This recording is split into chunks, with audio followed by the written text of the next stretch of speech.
Close your eyes for a second. Picture a red apple sitting on a wooden table. Nothing fancy, just an apple. Now open your eyes. What actually happened when you tried to do that? Most people will say they saw an apple in their mind. Maybe a little blurry, maybe a little fuzzy around the edges, but recognizably there. But for about 1 in 20 or 30 of you, nothing appeared at all. Not a faint shape, not a hazy image, not even a ghost of a color. Just the inside of your eyelids, blank and dark. No matter how hard you try, nothing appears. If that's what happened, you may have just discovered something about yourself. And if it isn't what happened, you may have just discovered something about a friend.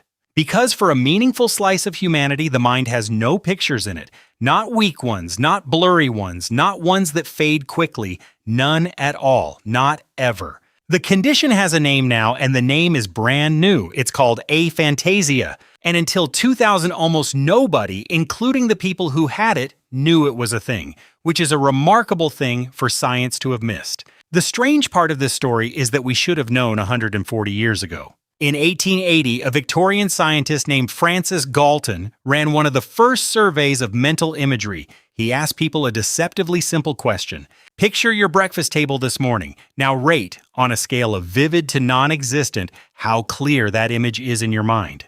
Galton expected mostly small differences. What he got was something else entirely. Many people fell where he expected them to, somewhere in the middle, but the curve had a tail he hadn't predicted. A noticeable fraction of his respondents, including some of the most distinguished scientists in London, told him they couldn't picture the table at all. Not dimly, not faintly, they simply did not have the experience.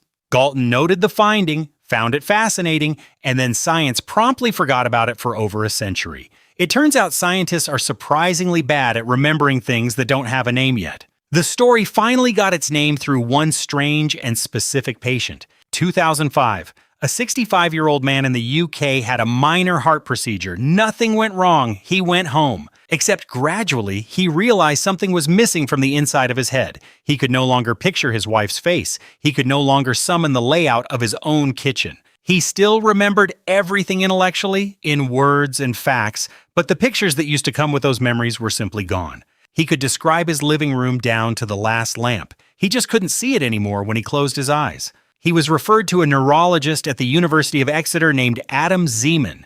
Zeman called the patient MX to protect his identity. The team put MX in a brain scanner and gave him 2 tasks. When he looked at photos of familiar faces, his visual brain regions lit up normally. But when he closed his eyes and tried to imagine those same faces, those regions stayed quiet. The machinery of imagination had simply gone offline. Some bit of him that used to paint scenes inside his skull had quietly stopped working, and the world he saw with his eyes open was the only world he had left. Zeman wrote up the case in 2010, and that should have been the end of a small medical curiosity. It was not. Instead, after the paper got media attention, Zeman started receiving letters, lots of them. The writers said that they had been like MX their entire lives. They had never been able to picture anything, and most of them were in their 30s, 40s, or 50s before they realized other people could. They had spent decades assuming that when a teacher said, "Imagine a beach," everyone else was like them, just thinking the word beach.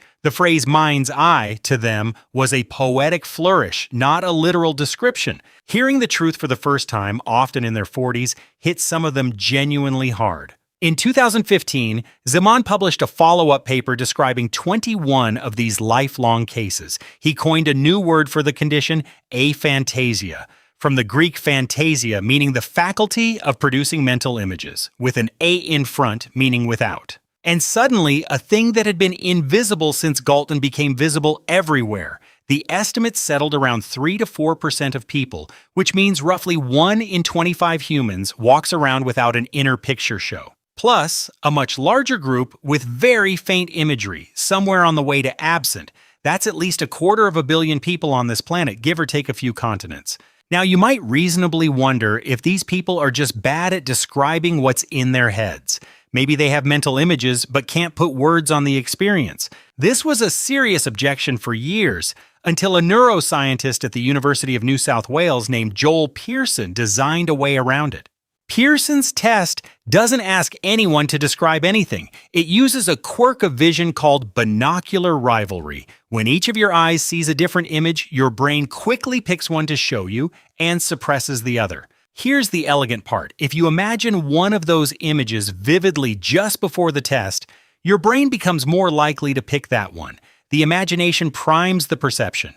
For people with normal mental imagery, the priming effect shows up reliably. For people with aphantasia, the priming is almost completely absent. Nothing is influencing what they see because there's nothing in there doing the influencing. It's a beautiful piece of work because it answered the question objectively. Aphantasia isn't a description problem. It's a real absence, measurable from outside the person reporting it. If the way other people experience the world is starting to genuinely surprise you, this channel runs almost entirely on that kind of surprise. Now here is the part that makes the whole thing strange in a deeper way. When aphantasia hit the news, certain unexpected people read about it and recognize themselves. One of them was Ed Catmull, the man who co-founded Pixar, the person who, more than almost anyone alive, built modern animation. He discovered he had aphantasia in his 60s while trying Tibetan meditation. The instructor told him to picture a sphere floating in front of him. Catmull went home, closed his eyes, and for a full week tried and could not see a thing. He started asking his colleagues at Pixar what they actually saw when they imagined. What he learned shocked him. Some saw nothing like him. Some saw shapes that came and went. Some of his employees could conjure mental images so vivid they could practically trace them in the air. And some, including one of the most celebrated artists in animation history, could not see anything at all. That artist was Glenn Keane, the Oscar-winning animator behind Ariel, The Beast, Aladdin, and a long list of other characters you would recognize on sight. When Keane sat down to sketch Ariel for the first time, his mind was blank. There was no picture of a mermaid floating behind his eyes. There never had been. He just drew line by line, watching her appear on the page in front of him. The character came into being in pencil first, and only after that, in his memory. His hand led, his mind followed. It is one of the strangest implications of aphantasia. You do not need to see something in your head to create it on paper. The imagination, it turns out, is not a single thing. There is a part of you that knows what an apple looks like and a separate part that can show one to you. Most people have both and assume they're the same. Some people only have the first one and never miss the second. The knowing happens without the seeing, and both groups can tell you exactly what an apple looks like. Which raises a question you might find yourself sitting with for a while. For every person you've ever talked to about a memory, a dream, or a vivid description in a book, you were probably assuming the picture in your head matched the picture in theirs. Maybe they had a sharper version or a fuzzier one. It almost certainly didn't occur to you that they might not have a picture at all.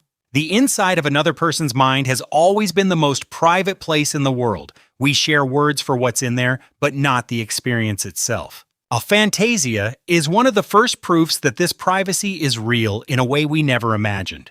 We don't just disagree about what reality looks like. For a few of us, it doesn't look like anything. It only ever happens. Their world is no less rich. It is simply rich in a different shape, in feelings and thoughts and words instead of pictures, which leaves one quiet thought to take home tonight. The next time someone tells you to close your eyes and picture something, and you do, and you see it, know that the person beside you might be sitting in a perfect, friendly darkness instead, and has been their whole life without ever knowing the lights were on in yours.